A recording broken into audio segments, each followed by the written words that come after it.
Yeah. Welcome to Create Momentum for Positive Mindset. Today, my guest is Jack Farrell, uh, who is a rising actor but also turning heads up with distinctive sense of style. Jack Farrell is passionate about storytelling, and he channels that passion into his performance while also dedicating himself to supporting young people and those facing disadvantage with a fresh perspective on creative ambition and personal expression. Jack is craving out a career that blends talent, authenticity, and vision. In our conversation, we will know about his journey towards acting. I welcome you, Jack. Thank you very much. Oh, thank you, honestly, for having me. It's honestly an honor to be on it. You're most welcome. I mean, it's a small world, as you see. You never know what is around the corner. How we met and how we had a conversation. Because I have this conversation with a lot of people, but the thing is that you gave me an inspiration that I can make this brand create momentum more stronger. So thank you for that. And Honestly, I want to say as well to add to that, it's part of the pleasure being on here is, you've opened up an opportunity for me. So, what I've given to you, you've just give back to me. So it's great to have been a part of yes, thank you. I mean, I appreciate that. so both ways.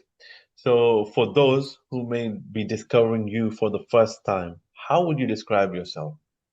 Oh, personally, so obviously some people have seen my stuff on the camera, but if I was talking as Jack Farrell, I just want to make a sort of a little announcement for those who probably do know me. My name actually is Jack Cook, but I recently had to a couple of weeks ago change it to a stage name, which is Jack Farrell. So the Jack Cook in me, I've always been quite a confident, kind-hearted person. I've always been, as you've mentioned in conversations in the past, quite happy-go-lucky. I think I adopted that from my dad because my dad's quite goes with the flow, and which is probably why I met yourself. And we had some good conversations because our conversation just bounced quite well. So I would say, you know, to summarize myself, quite confident, really happy-go-lucky. I do like a laugh. I take life seriously to an extent. That's always my best advice. Take it to an extent, but don't take yourself seriously because it's about having fun. So that's sort of my key pillars to who I am as a person. So, how did you get inspired about acting, and how did you find this path? Yeah, so acting, it's quite a personal journey. A lot of people when you ask them, other actors, and you go, "Oh, how did you get into acting?" Someone might say, "Oh, I watched, Tom Hanks in a film, and I thought, oh, I really want to do that." And some people get inspired by others, but my journey was I got inspired by people in my community, to carry on doing what I want to do, what I'm doing now. So to start with, from a very, very young age, probably from since the age of 6, I was doing a lot of performances, dance. I started off being a dancer actually. I trained in breakdance for about 4 years. So I, done quite a few performances around London from a very early age, from probably about 12 to about 14, 15. And, through that sort of passion, I always knew that I had a sort of I've always wanted to perform, and that sort of just grew as I was doing my GCSEs and doing more drama classes because my school was quite heavily invested in the arts. They did pursue that quite that sort of subject quite well, which gave me an idea of this is what I want to do for the future. So then once I got to around college and so we sort of do you pick what you want to do later. It came to me, I had to pick either I pick, sort of acting or I go with dance. And I was having this big debate because I loved both just as much, but I'd also done some, performances in plays and stuff, while at school. And in any situation like this, where it's quite hard to pick a decision when it's 50-50, I like to follow the rule. I have this rule where I look in the mirror, I say, the situation out loud. So I'd say, Jack, do you want to be a dancer or do you want to be an actor? And then whatever is echoing more or resonates with me more, in that gut instinct, that feeling that we all have, your intuition, that is what I sort of go with. And, it just aligned with me. Acting was sort of echoing through. And ever since I've stuck to it and enjoyed it ever since. So, how would you take criticism because this is social media. I speak with a lot of people. You know, a lot of people when you get disheartened when people criticize you, they write many different sorts of things, which is negative and toxic. How would you handle it?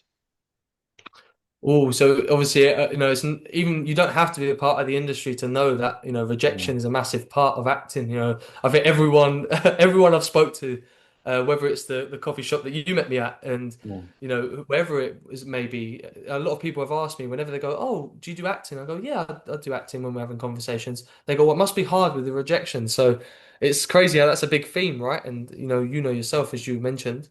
How do I handle it per se? I think there is no sort of magic fix or sort of medicine, you could call it, to sort of, get better at the idea of rejection because no one likes to be rejected in anything, in life.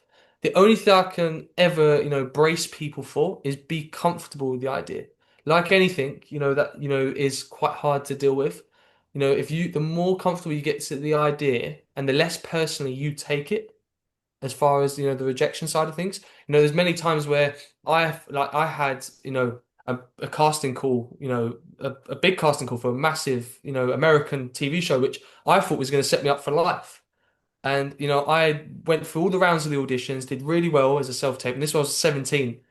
And it came to a point where me and my mom was so excited, all my family was like, "Oh, you're doing really well, keep going, keep going." But then that last little hurdle, they told me I didn't get the role.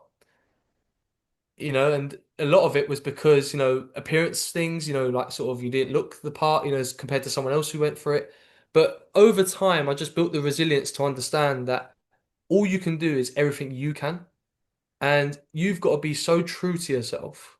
And that is the big thing I would say, how you can handle that, sort of rejection is always know no matter what goes on when it comes to being rejected, always have the idea that it's never about you personally. It is just the industry. The industry is very built on this idea of, we're casting people for a role, and the more you understand that business, how tough it is, how saturated the pool is in the sense of people who want to be actors, you've just got to really focus on your niche. And, because at the end of the day, we've all been through rejection. We know how much it can hit, home, in the sense of how hard it can affect us. But if we allow it to affect us to an extent, we don't progress. We can sit and dwell about it, but realistically, it's about, realistically, and I'll thank my mum for this because she nailed this into me. And she used to always say to me, "Yes, Jack, I understand you're sad about this, but what are you going to do about it?" And that sort of sentence is a key thing. What are you going to do about it? That's the one thing I would always say. So get comfortable with the idea that rejection is a thing that happens to everyone. Even the people like Tom Hanks, Leonardo DiCaprio, you probably might not, they might not probably publicize this, but they've been through so much rejection themselves to get to where they are. So get used to it and also understand that when rejection does cross your path, what can I do about it? Don't let it beat you up, is what I'd say. Absolutely right. Because when you're rejected, criticism or anybody can use any thought, because though I'll give the 80 and 20% rule. 80% of the people could be toxic. They write negative comments, which could be Yeah. anything. You have to take it. But before we go to the last wrap up question, I will ask you, what advice would you give somebody who have a disadvantage or young Mhm. actor facing obstacle and how they should start their career if they have nothing? Yeah, so I mean, I'm going to put it out there quite now. Some people are surprised when I say this, but I actually was born in a council estate in, East London, Tower Hamlets, which, still is, and at the time was the second poorest borough in the UK. It was a very, I mean, as everyone knows, there's certain parts of London that are really nice, and there's certain parts that, aren't so nice, where you are at a disadvantage, like myself, and many people out there. And I go back to that same quote that I said to you that my mum would say to me, "What are you going to do about it?"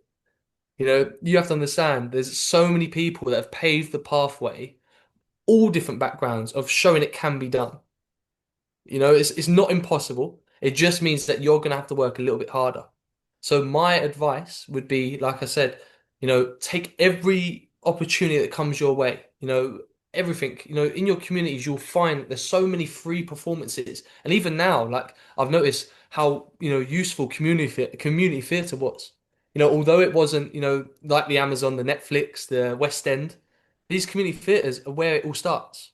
You know, it's a building block. You start at the community theatres, you do your stuff there. You might find people in the audience that come to your performance who have come from these, sort of high prestigious sort of status in the industry, looking for talent in these communities.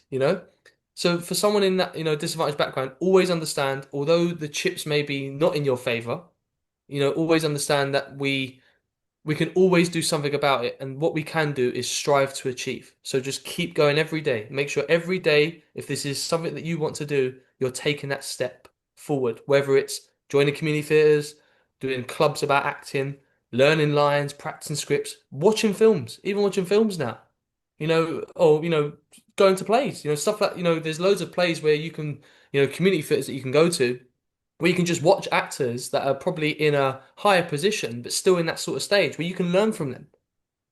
So understand that yes, we might be a disadvantage. You are going to have to work a little bit harder, but it can be done.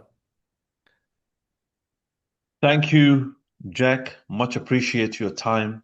And as you said, take a step at a time. And with that, I will see you soon. Yeah. Thank you Thank so you. much. And honestly, such an honor to be on this podcast. Thank you very much. Thank you.